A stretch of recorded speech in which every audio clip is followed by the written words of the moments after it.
Charting Toward Intimacy covers mature topics. Listener discretion is advised. Regularly, I am asked about a resource for married couples that has both the male and the female perspective on sex for Catholic couples. And so I am so excited to welcome Monica and Renzo Ortega to the podcast today to talk about their brand new book, Lovemaking. Welcome to Charting Toward Intimacy, the sex and intimacy podcast for Catholic women. My name is Ellen Holloway, and I'm a Catholic speaker and coach who specializes in sex and marital intimacy. And I am on a mission to help you actually enjoy and desire good, holy sex with your spouse. All right, we are welcoming Monica and Renzo Ortega to the podcast. Thanks so much for being here, guys. We're so excited to be here. Thank you. This is the second time that they've been on the podcast. You guys were on the podcast back in the early days of the. I was looking at the number. It's down. It's anything below 100. I consider the early days of the podcast. Yes. Yeah, but then sure. I think you're even below 50. I think you were in the first year of episodes. Which is I remember so when fun. we got interviewed. I think I had to step out 3 or 4 times because of the kids. Yep. And yes. That's when they were little and they were, I remember that. Yeah, it was a good 2 years ago, probably 3 years ago that we had you guys. But we have you back on the podcast to talk about something super duper exciting. You guys wrote a book. We did. Yay! It feels unreal. It's wild.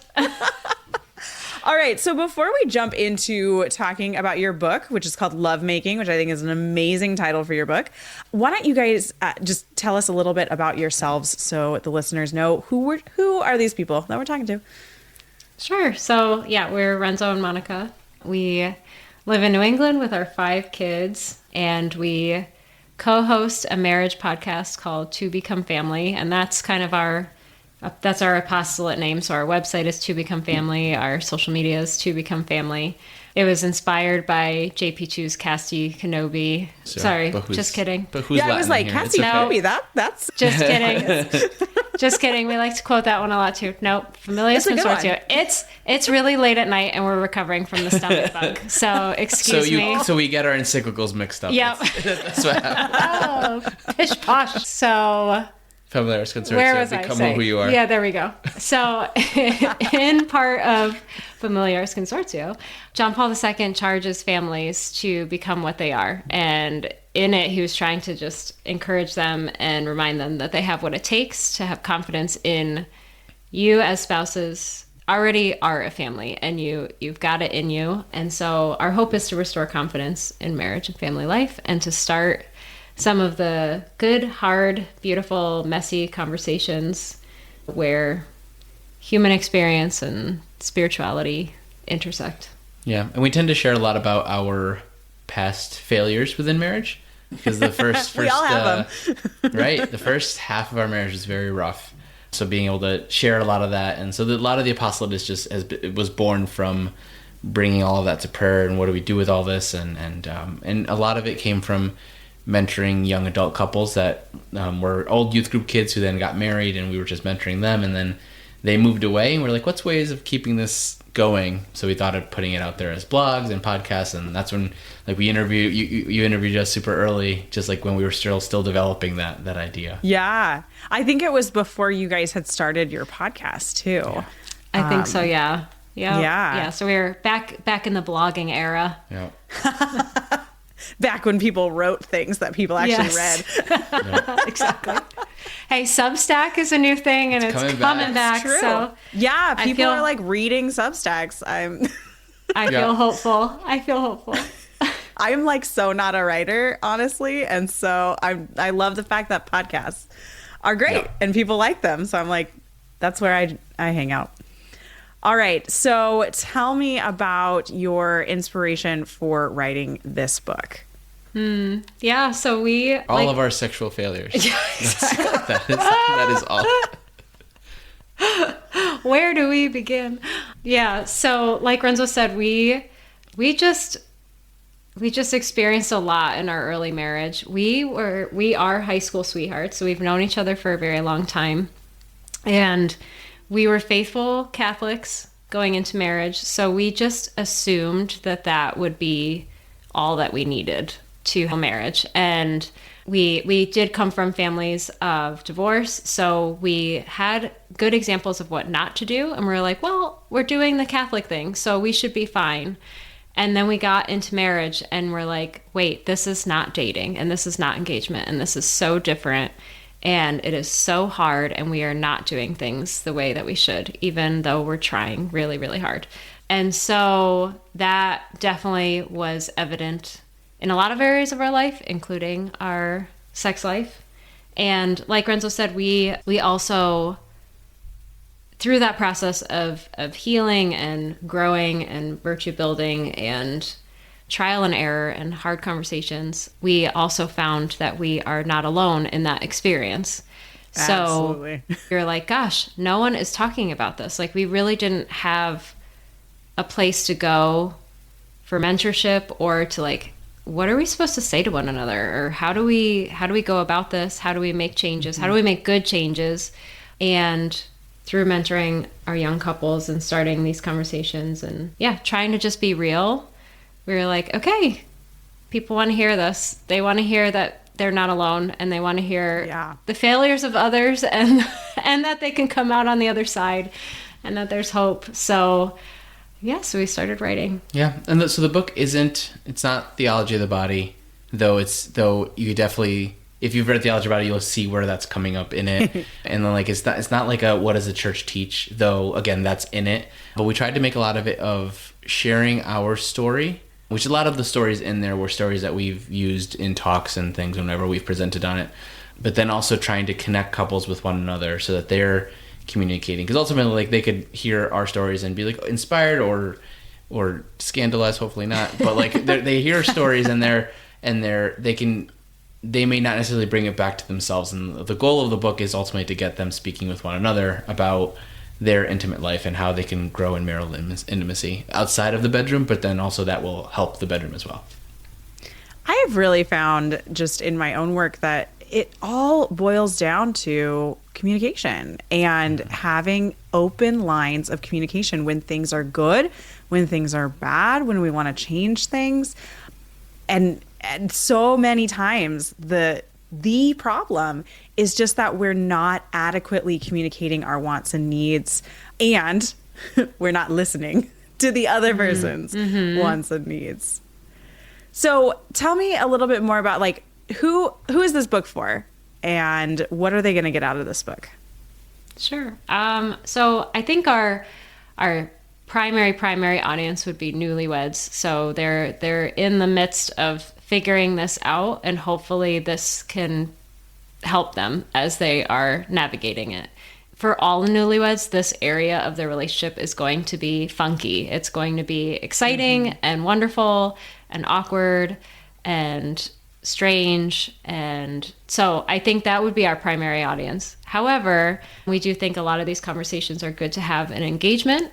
And we definitely think that they are really important conversations if they haven't been had later in marriage as well. Or maybe if they have been had, maybe they haven't been fruitful or productive because you're not speaking the same language or you're not sharing the same terminology, the same vocabulary. So our hope too is in these stories and in this writing that you can kind of go to like, oh, well, go with what they're talking about first, meaning us, and take a little bit of the pressure off of the you and the we, and maybe like, hey, what did you think of what they said? And maybe have that be the baseline for that conversation, to use the common terms, the common language that we were using to help them to communicate with one another. So I think that it's helpful for all stages of marriage, but I would probably say primary audience would be newlyweds. Yeah, and I do think, though, it could speak in a special way to Catholics who may be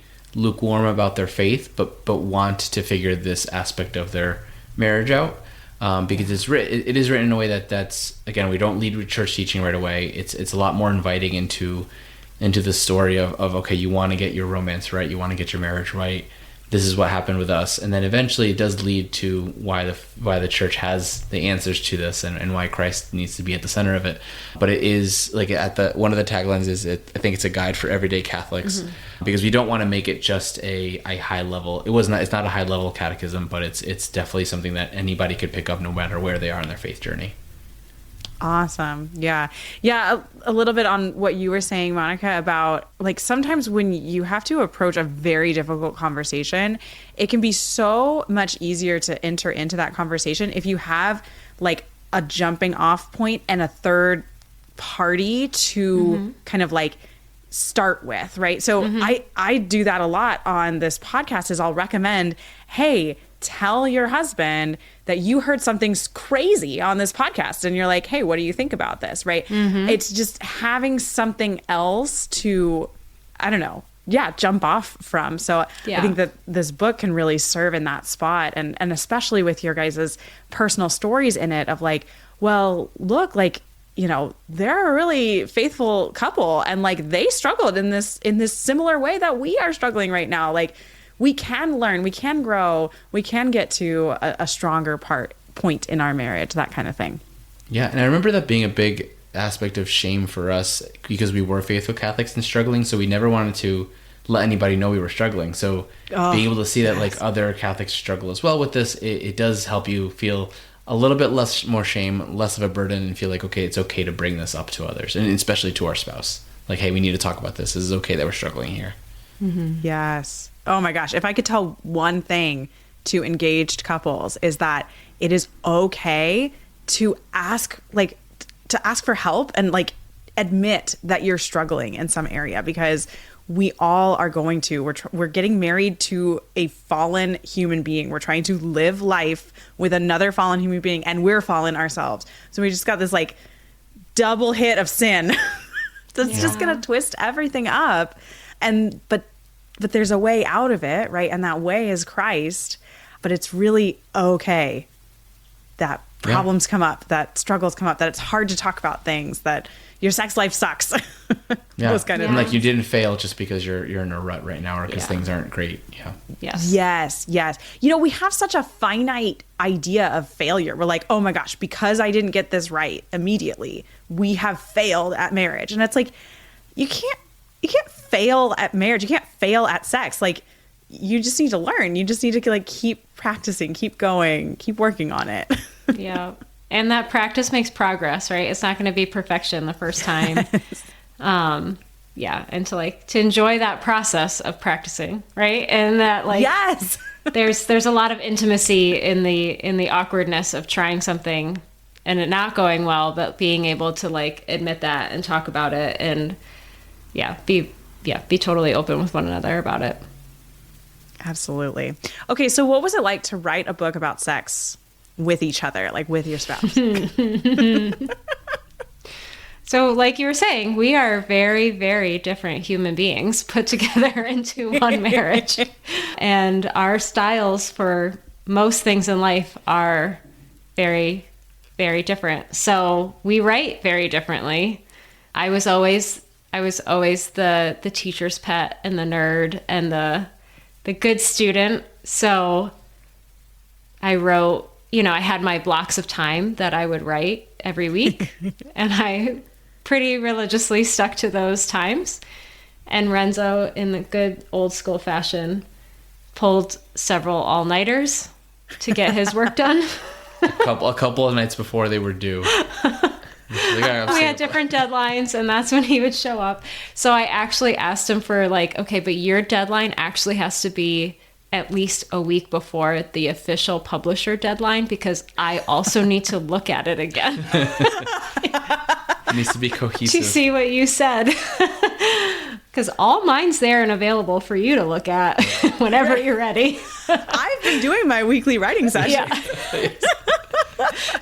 Which may give you insight into some of our other struggles in marriage. So strictly from a writing perspective, that was interesting. But that being said, and we share this in our podcast, but also in the book, like I think we were more prepared for that, and I'm glad that we waited as long as we did to do a project this big together, because it really didn't cause many conflicts because we've learned that about one another.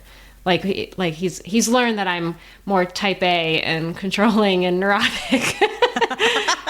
And I have learned to temper that because I'm not married to somebody that matches that energy. So I definitely stressed you out though. You held it in and you didn't yell at me, but I definitely stressed her out because she's like, "Oh, did you write yet?" I'm like, no, we're okay. We'll be okay. Will we be okay? You say so. Will we really? Yeah. And it was interesting writing too because there's parts in the book that are like I wrote, so they're like it'll say Renzo and then it'll be something I wrote and then and then Monica and it'll flip flop, and to have the two different voices is interesting. Like it's an interesting read because you can some people who have heard us speak before were like, oh, we could hear you guys come through the book, and making sure that happened was interesting because you want to make sure you get certain things across, but also in your way. So if I'm editing a section that she wrote, I have to make sure to be thinking with her hat on, like how does she articulate things and vice versa. So it was an interesting exercise to do together. Yeah. But we definitely were so grateful for the opportunity to write as a couple on a topic like this because I think that is unique about our book. And I'm a horrible saleswoman, and I really have said this over and over again. I kind of wish that we wrote under pseudonyms so people didn't know that we wrote a book about sex. Like at some point our kids are going to have to know what lovemaking means. Like they've seen our book, so they read the title, but they don't know what it means. So at some point they will know. Like, did you give a copy to your parents? Like, well, like we had to tell them. Conversation. We had to tell them, like, Mom and Dad, we are writing a book. My dad texted me today. He's like, all right, I want to give it to my friends. Buy me 5. I'm like, great. Okay. Like, okay, Dad. Okay. Because we are his Amazon purchasers. Yeah, he doesn't know how to do Amazon. So he's like, can you buy them? I'm like, yeah, I can. Can you buy your own book times 5? Yeah, so, super awkward. And like everybody at our son's soccer team knows we wrote a book, and they're like, "Oh, what'd you write about?" Sex. No, we had to really practice that. Like Renzo made a joke of it, and he'd be like, "Oh, we wrote about sex," and I'd be like, "Intimacy," you know? Like, how do you say it? Anyways, but we really, really wanted to have the complementarity of both of our voices, to have the masculine and the feminine, but also the Monica and the Renzo, the different personalities, the different writing styles. We wanted to keep that in the book so that it felt like a conversation, because that's what we're hoping to prompt, right? So that like there are absolutely 2 different people talking here and writing here in this book, and that is how it's going to look when you have these conversations, is that your personalities are going to come out. So it's an interesting experiment. Hopefully it was effective, but I enjoyed it. It was stressful. It's just like marriage. Oh my gosh. I love what you were saying about like kind of practicing, like, how do we talk about this book that we wrote? Like a couple of months ago, I went to my husband's like work Christmas party. And before we left for it, my husband was like, so when people ask you what you do, what are you going to say? Yes, and so that's I have excellent. to like practice my little like beating around the bush. Yep. I help marriages, Catholic marriages, and fertility awareness, right? Not using any of the like real big words. Like yes. Oh, man. Yes. Yep. Meanwhile, we're trying to teach our children to use real anatomy words, but in public we're gonna we're gonna say the cutesy words. Do what I say, not as I do. Yeah, exactly. Oh my goodness. Well, would you guys be willing to share like a paragraph or a small excerpt of the book that you really like, or just like a section that you really like? Sure. I was excited that you asked this question, because the same day that you sent this, one of our dear friends who got to like preview the book sent a screenshot of this page and was like, I'm so glad that you said this. So I'm going to share actually what she is glad, because she's like, it just needs to be out there written for people to read. So this is from the chapter titled, How Often Should We Have Sex? Well, that depends a lot on you and your marriage. For us, I had to make the active choice to have sex with Renzo sometimes, even when I didn't physically want to. I would engage in lovemaking, reminding myself of the fullness of what intimacy really means. This was especially the case after a pregnancy when my hormones were in the toilet. I had a low sex drive, and nothing Renzo did or said would change that. But our conversations had surfaced an expectation, and when the day came, I had to make a choice, and I made the decision to love my husband. I want to be clear, I didn't feel coerced or forced. I just didn't have a sex drive. I wasn't aroused. Spiritually and psychologically, I wanted to have sex. I wanted to be there and ready, but my body wasn't in the tingly mood. Though I couldn't find the spark physically, I did want him. I wanted to love him I wanted to love him and for him to feel loved by me. So sex became an active choice. And by actively choosing to be with my beloved, I began to see the goodness in not allowing my physical passion or lack of passion to be the deciding factor in our marriage. In the same way that I expected Renzo to choose freely to redirect his passion into other forms of intimacy towards service and lightening the mental load when he felt interested or in the mood, I needed to choose freely to be with him when there was no passion arising. In our marriage, there were two sides of the same coin. We were reaching for each other with the intentionality that stretched both of us beyond whatever we felt like in a given moment. It's important to emphasize that we made these decisions out of freedom and mutuality, not out of coercion or an imbalance of power. Love is a free choice. Oh, that is so beautifully said. I love that. Oh, yes. That is so great that it is written and out in the world. Thank I'm you. just I was nodding along the whole time. I'm like, this is so good. This is so good. Well, thank you. My face is really red. I didn't write that. Somebody else wrote it. Yeah, I don't know. She Melissa, did great, right? I actually wrote that in Monica's voice. I did not. I could not have articulated that. But I think so many of the women listening here can relate to that feeling of spiritually and emotionally wanting to have sex and be close, but there's nothing going on physically. And unfortunately, I think a lot of the times we rely too much on that physical indicator of interest in sex, and we don't really lean into the spiritual and more emotional and mental side of it, that we really can come together and have sex together even when we're not physically feeling it, and it can be beautiful, and it can be loving, and it can be unifying, and it can even be procreative. But it is a free choice, right? Like what you were saying, it's an active choice too. It takes a lot more work, I think, to make that choice. It's so easy when we're feeling aroused. It's so easy to go have sex, easy peasy. But when we're not, that's when it's almost more loving, because we're really working hard to make that decision and be there for our spouse and love him. And in having those and in verbalizing the frustration of I wish I was there, but I'm not, or in verbalizing the just verbalizing and articulating that, it also shows how much of a decision it is to love the other person. So to really not to just do it, but to also communicate about that so that your spouse understands, and so that your yes means more of a yes, because then they can also understand when your no means no too. Then, okay, they have said yes in these other areas, so no, really tapped out, overburdened, what have you, and appreciating more of those yeses and knowing that is a free choice. It might be a sacrifice. And I think sometimes that word sacrifice has such a negative connotation, but no, sacrifice is a gift. It's an act of offering, right? So yeah, I think sacrifice is the greatest gift that God gave us, right? He sacrificed himself for us. And that Fulton Sheen talks about that's what's happening on the cross is nuptials, right?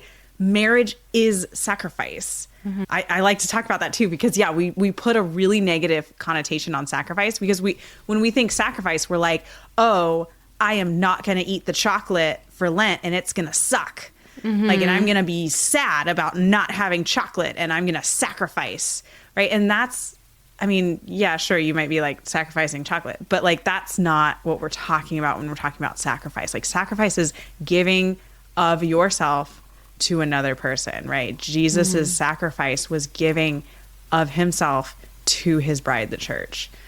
And that's what we can do in our marriages. Yeah.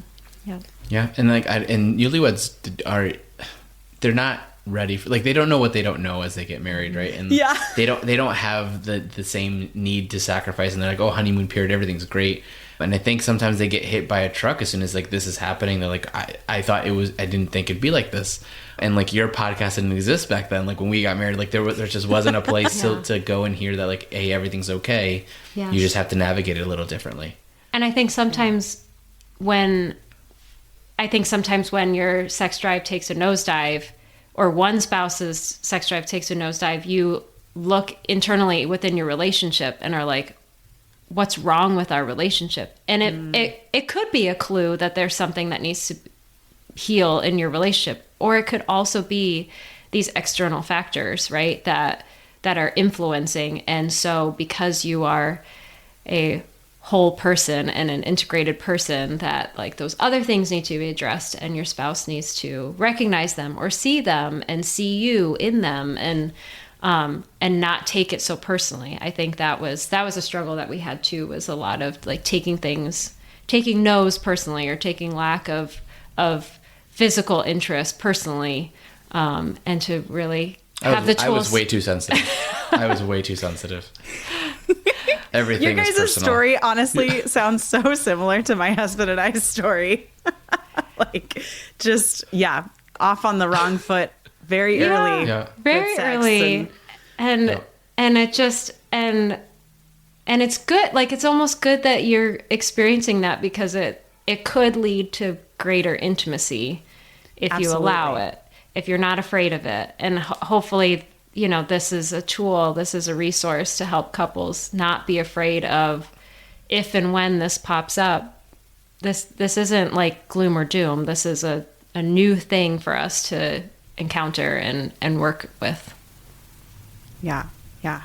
Oh, fantastic. Well, you guys can get the book on Ave Maria Press's website, as well as Amazon, obviously, because what can't you buy on Amazon? Yes. And there'll be a link in the show notes for that, and there'll be a coupon code there as well. Is there anything else you guys want to add, just from experience or about the book or anything? No, just thank you so much for having us on to be able to talk about it and share about it. And the book, though, I know it can be a source of accompaniment in the beginning. It's definitely not like a be-all, end-all. Like, it's definitely a beginning. So I'm happy there's more resources for people to be able to continue their growth for their marriage and their love life and intimacy. And we just want to offer the affirmation that you guys have what it takes to not discount the realness of the grace of the sacrament, but also to not discount that, like, human formation is important too, and the two work with one another. So just keep at it, and we're praying for all the couples that listen to this episode and pick up the book. Thanks so much for listening. If you are not already following us on Instagram, be sure to check us out at Charting Toward Intimacy. And if you listen to podcasts on a platform that gives you the option to rate or review, we'd love for you to do that, because it helps us spread the word about the podcast. If you ever have questions, comments, or episode topic ideas, please reach out to us. We love to hear from you. You can reach out on Instagram or send us an email. Our email is in the show notes. Until next time.